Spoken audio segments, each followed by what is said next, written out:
Xurxo Maio Piñeiro e teño 47 anos.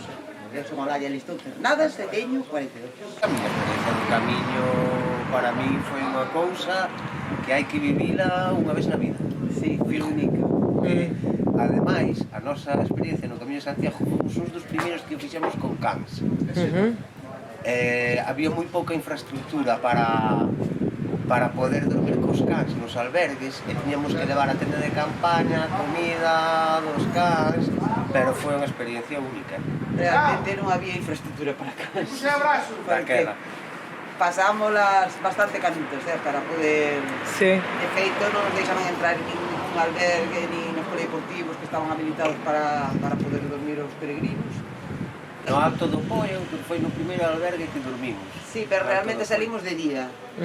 Salimos de día, xa arrancamos, levarnos un coche hasta ali e despois arrancamos a andar. O sea que ali foi o punto de salida, pero non estivemos ali, non pasamos a noite. A mí pareceme estupendo. A mí Estupendo. Que pase por aquí porque lle vai dar vidilla ao pueblo. Sí, falle falta. Gustaríame que eso, que fixeran máis infraestructuras para que a xente pudera volver un camiño con as cocinas, con cans ou con gatos ou o que sea. Teño oído así algunhas queixas, pero é máis importante eso. O sea, que temos cosas positivas que nos positivas, realmente. Dalle vida ao pueblo, Riqueza cultural de outras culturas. exactamente, sobre todo eso, económica. Polo que falámonos con outros peregrinos que estuveron facendo o camiño, a ver, hai de todo. Están os que teñan as súas creencias religiosas e foron por eso, pero a maior parte da xente que conocemos non tiña nada que ver coa religión, absolutamente nada. Era como, é un camiño que faz, non é só un camiño que andas, é un camiño que faz ti para ti mismo.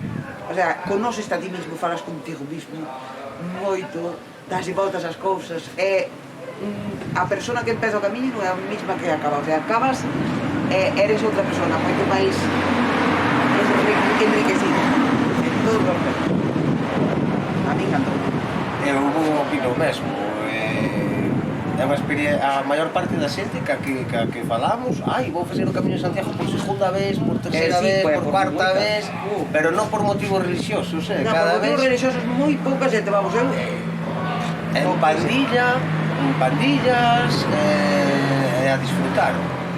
Estaba todo, ¿no? A ver, había, cando fixemos nós, aí non sei canto, había cachos de camiño que estaban sendo renovados, pero bueno, a ver, porque hai que renovar, entón, entonces non estaban aí perfectamente para pasar. E despois, o que nos resultaba nos un pouco dificultoso era que cos cans hai algunhas partes que tens que pagar por carreteras, por asfalto, pegados, pechos, coches pegados, pero bueno. Pero cachiños pequenos. Pero cachos pequenos, que te tens que salir a carretera para despois volver a encontrar o camiño e tal. É así, pero vamos, de limpieza e tal. Eu en xeral, Tampouco é que non teño queixa daquela.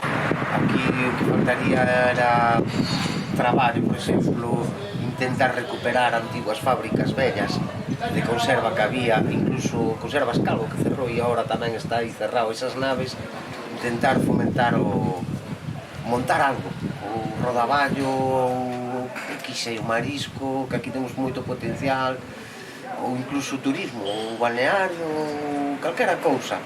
Eu creo que sería importante para dar postos de traballo, porque a maior parte da xente daqui do pobo ou traballamos en Santiago, ou en Pontevedra, ou en Coruña, ou nos eólicos, ou en Inglaterra. nos juntamos aquí uns fins de semana, pero pola semana é como que queda desierto. Pero eu boto de menos, efectivamente, por exemplo, se pasa por aquí o Camiño de Santiago e se quere quedar alguén a dormir aquí. É moi pouca infraestructura hotelera tamén. Claro, non hai un albergue, non hai un hostal, non hai un sitio onde pasar a noite. Moi pouco. Eso estaría tanto para o Camiño de Santiago como para o verán aquí, como para, a ver, fai falta por lo menos un hostal, un hotel, un albergue, algo.